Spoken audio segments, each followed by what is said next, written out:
जी जनाब, क्या आप क्या अच्छा। आज बहुत ही इंपॉर्टेंट दिन था फाइनेंशियल मार्केट्स के लिए, क्योंकि ना सिर्फ बैंक ऑफ कनाडा ने अपनी रेट अनाउंसमेंट करनी थी, बल्कि फेडरल रिजर्व ने अपनी रेट अनाउंसमेंट करनी थी। प्लस जो जीडीपी डेटा आना था यूएस में, वो भी। इन तमाम चीज़ों को मिला के एक बहुत इंपॉर्टेंट दिन था आज फाइनेंशियल मार्केट्स में।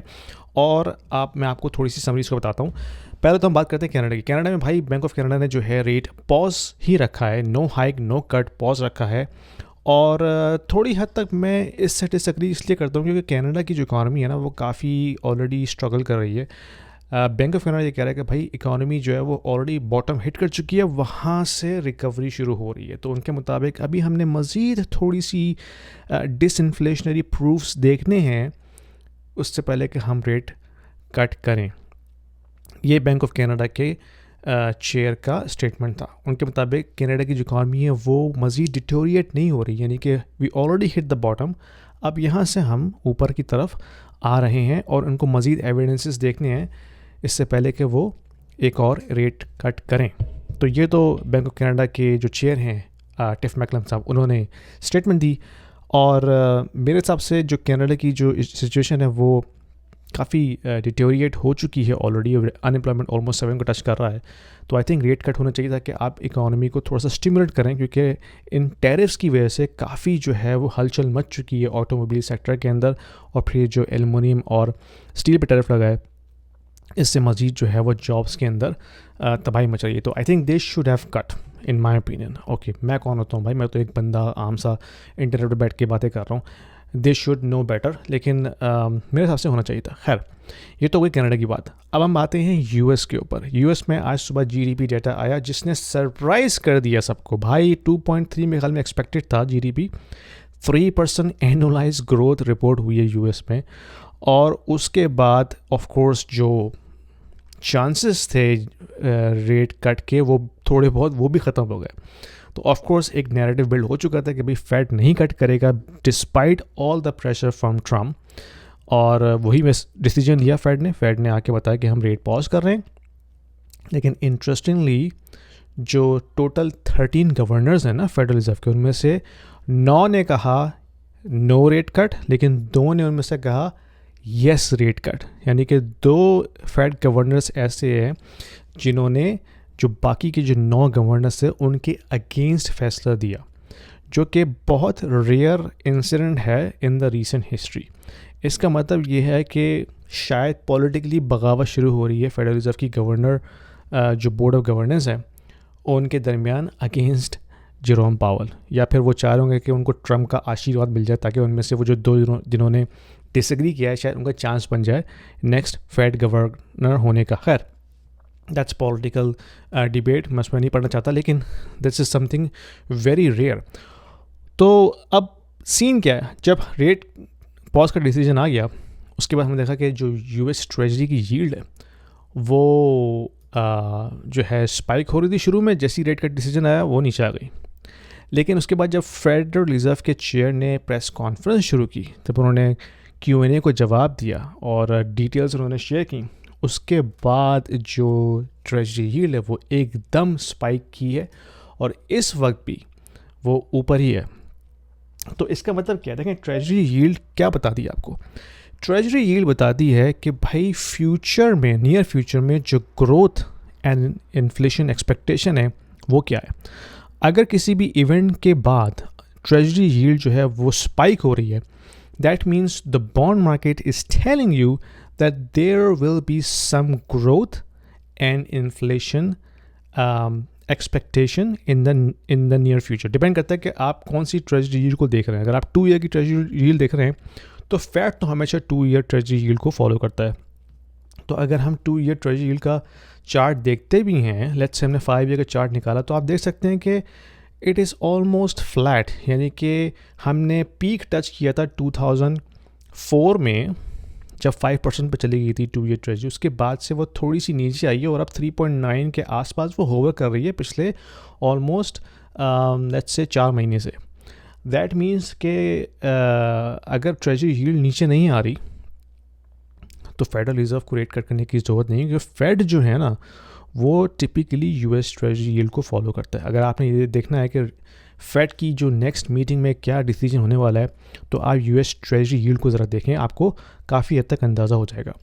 अगर हम जो 10 ईयर यूएस ट्रेजरी यील्ड उसको देखते हैं, तो उसके मुताबिक उसका भी कम से कम जो ट्रेंड है वो यही है, वो ऑलमोस्ट साइडवेज मूव कर रही है। पीक हमने टच किया था सितंबर 2024 में, जब 4.9 पे थी यील्ड, और उसके बाद से अब वो 3.6 एंड 4.7 के आसपास मूव कर रही है, और इस वक्त 4.3 पे है। दैट मीन्स जो लॉन्ग टर्म ट्रेंड है यील्ड का, वो हमें बता रहा है कि भाई रेट कम नहीं होने वाले। अगर 10 ईयर ट्रेजरी यील्ड जो है वो 4.3 पे होवर कर रही है, that means the market is telling you that there will be inflation expectation in the future and nominal growth in GDP, जिसकी वजह से हम यील्ड देख रहे हैं कि अभी भी वो इस तरह साइडवेज में मूव कर रही है। तो इस सिचुएशन में फेड तो कट नहीं कर सकता, ठीक है, ये मेरी एनालिसिस है, आई कुड बी रॉन्ग। लेकिन जो फेड के चेयर ने बातें कही हैं, उसने कहा है कि जो कोर इन्फ्लेशन वो स्टिकी है, जॉब मार्केट स्ट्रॉन्ग है, ठीक है, नई जॉब्स क्रिएट नहीं हो रही, लेकिन जो लेबर मार्केट है वो सस्टेन कर रही है अपनी नंबर ऑफ़ जॉब्स को। फिर आपने देखा कि अनएम्प्लॉयमेंट भी 4 के आसपास होवर कर रहा है, मार्केट ऑल टाइम हाई है, और जो आज जो जीडीपी फिगर आई है वो ऑलमोस्ट 3% है, हायर देन एक्सपेक्टेड। तो रेट कट क्यों करें भाई, क्यों करें करें? तो ये सिचुएशन है, तो इसकी वजह से रेट कट नहीं हो रहा, और ट्रम्प जितना ही प्रेशर कर ले, लेकिन जो पावल की बातें हैं वो मुझे सही लग रही हैं। अब सितंबर में क्या होगा? जब सितंबर की बात आई तो पावल ने डविश टोन में जवाब दिया उसका, और right after that statement yield मज़ीद ऊपर चली गई। इसका मतलब है कि मार्केट ने ये अंदाज़ा लगाया कि जो फेड का चेयर है वो रेट कट करने के मूड में तो नहीं है अभी भी सितंबर की मीटिंग में, तो यील्ड थोड़ी सी ऊपर चली गई। That means the market is expecting even more nominal growth and inflation, क्योंकि जो टैरिफ्स का जो इम्पैक्ट है ना वो अभी तक पूरी तरह आया नहीं है सामने। टैरिफ्स जो लगे हैं प्रोडक्ट्स के ऊपर, या जो अभी मज़ीद लगेंगे, क्योंकि डील्स तो भी साइन हो रही हैं ना, तो जो बिजनेसेस हैं वो फ्रंट रन कर रहे हैं प्राइसेस के ऊपर, ताकि वो अपने आप को हैच कर सके। अब मैं अगर बिज़नेस ओनर हूँ, मुझे नहीं पता 6 मंथ्स के बाद मेरी जो रॉ मटेरियल की इनपुट कॉस्ट है वो कितनी होगी, तो मैं पहले से अपने आप को हैच करूँगा ताकि मैं नुकसान में ना जाऊँ। तो मैं थोड़ी सी प्राइस पहले से बढ़ा दूंगा ताकि अपने आप को कवर कर सकूँ। तो यही नॉर्मल बिजनेसेस कर रहे हैं। तो जो इम्पैक्ट है ना टैरिफ की वजह से प्राइस इंक्रीज़ का, वो आहिस्ता आहिस्ता अब सीपीआई के अंदर या पीपीआई के अंदर नज़र आएगा हमें। Most likely by fall, like in October September, हमें काफ़ी हद तक क्लैरिटी आ जाएगी टैरिफ की वजह से जो प्राइस इंक्रीज़ होने जा रही है। तब मेरे ख्याल में सिचुएशन जो है वो क्लियर होगी कि ये जो टैरिफ की वजह से जो इंड्यूस्ड इन्फ्लेशन है, क्या वो स्टिकी है या वो वन टाइम शॉक है और बाद में फिर वो फ्लैट लाइन हो जाएगी।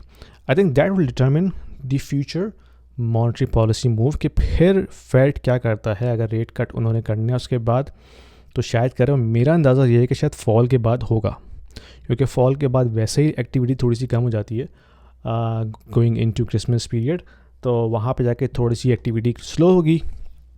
इन्फ्लेशन भी हमारे सामने नज़र आ जाएगी क्लियरली कि उसका इम्पैक्ट क्या पड़ रहा है रेट की वजह से, और मोस्ट लाइकली उस वक्त शायद फेड रेट कट करे, और हो सकता है ट्रम्प जो है पावल को उससे पहले फायर ही कर दे, हु नोज़।